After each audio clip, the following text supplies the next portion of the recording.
FLM, wide open thinking, world-class work, and far-reaching results. Now with locations in Minneapolis, Columbus, Indianapolis, and Washington, D.C. A strategic marketing and communications company dedicated to serving clients who specialize in the business of agriculture and the life of rural communities. Thank you for joining us for our Agri-Pulse Washington Week in Review. I'm Spencer Chase, joined this week by Agri-Pulse founder and president Sara Wyant, discussing the week that was, agriculturally speaking, in Washington, D.C. And want to start this week not necessarily with some action that happened in the Senate, but rather with some discussion that Senate Majority Leader Mitch McConnell had with Agri-Pulse contributor Jeff Nally regarding some comments that he had on the trade, and specifically the Trans-Pacific Partnership, and some things that he sees as kind of the future for that deal, because as I'm sure a lot of you know that have been following these videos and following Agri-Pulse coverage, the agreement is finalized, but now the process comes through country ratification, and that specifically needs to happen in the United States through the Congress, through the House, and through the Senate. And it doesn't really sound like Senator McConnell thinks that this has much of a chance during this calendar year.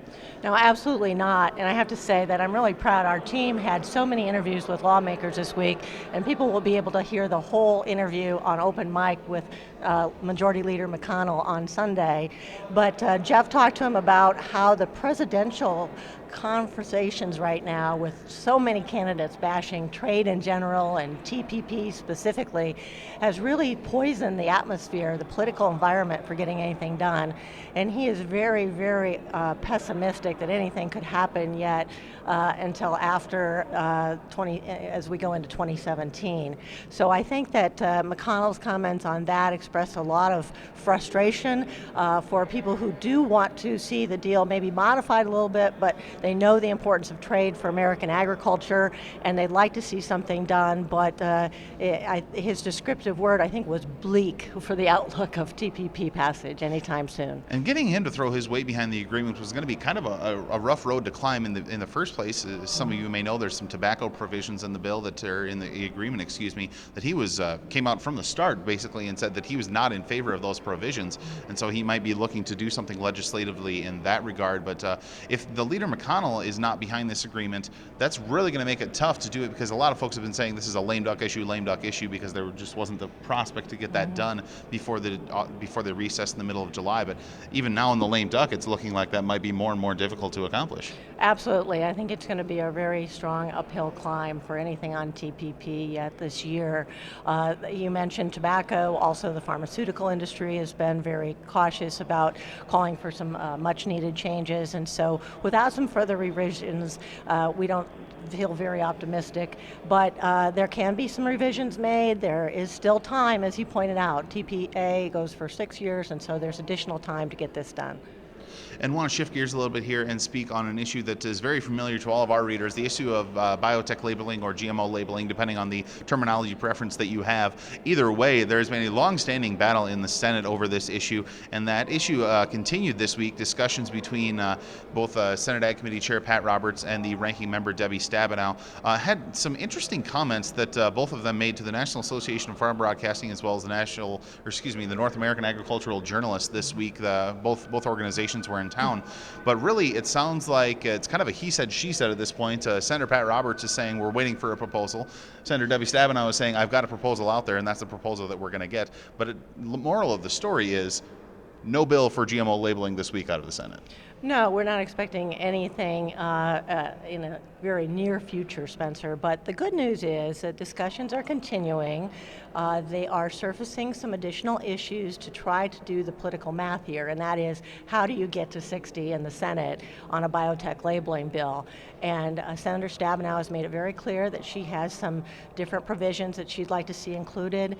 Some of those that surfaced this week deal with the livestock issue, to make sure that animals that are fed feeds containing genetically modified ingredients, their end products, whether it's bacon or milk, they're not considered GMOs, as is the case in Europe and in many other places. Even the Vermont labeling bill that's set to take place in July would exclude dairy.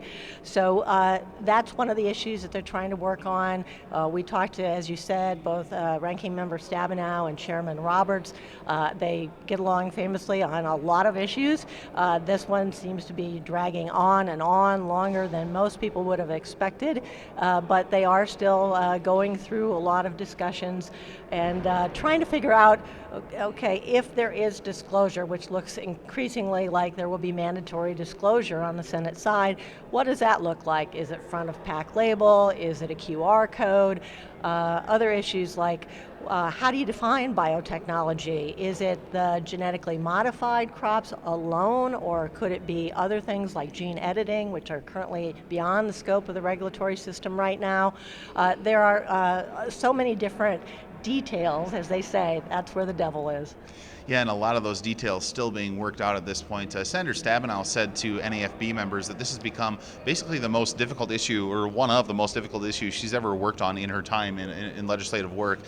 Congressman Rodney Davis told the same group that he thinks this is the most partisan issue in Congress right now. So this is not just something that's being difficult in agricultural circles. I think this has really got the attention of pretty much everyone in Congress as this debate shapes up in the Senate. Well, and that's really at the heart of the matter, is how do you get past a little bit of the partisanship and get enough Democrats and Republicans, and as I said, can get to that 60, because if you include some of the provisions that Senator Stabenow's group may want to include, do you lose Republicans and vice versa? So it is a very delicate balancing act at this point, and the clock is ticking. You know, July 1 will be here with Vermont's law taking place. Right, and before July 1st, just want to briefly mention that the House and Senate are both out of town next week. When they return, the House will have 6 legislative weeks before July 1st. The Senate will have 7. So not a ton of time. I mean, there's never has been a lot of time for this proposal to get worked out, but even less and less time before the July 1st law in Vermont goes into effect. Before we let you go here, just want to briefly discuss the appropriations process in the Senate. The story over there is that there really isn't much of a story, to be totally honest with you.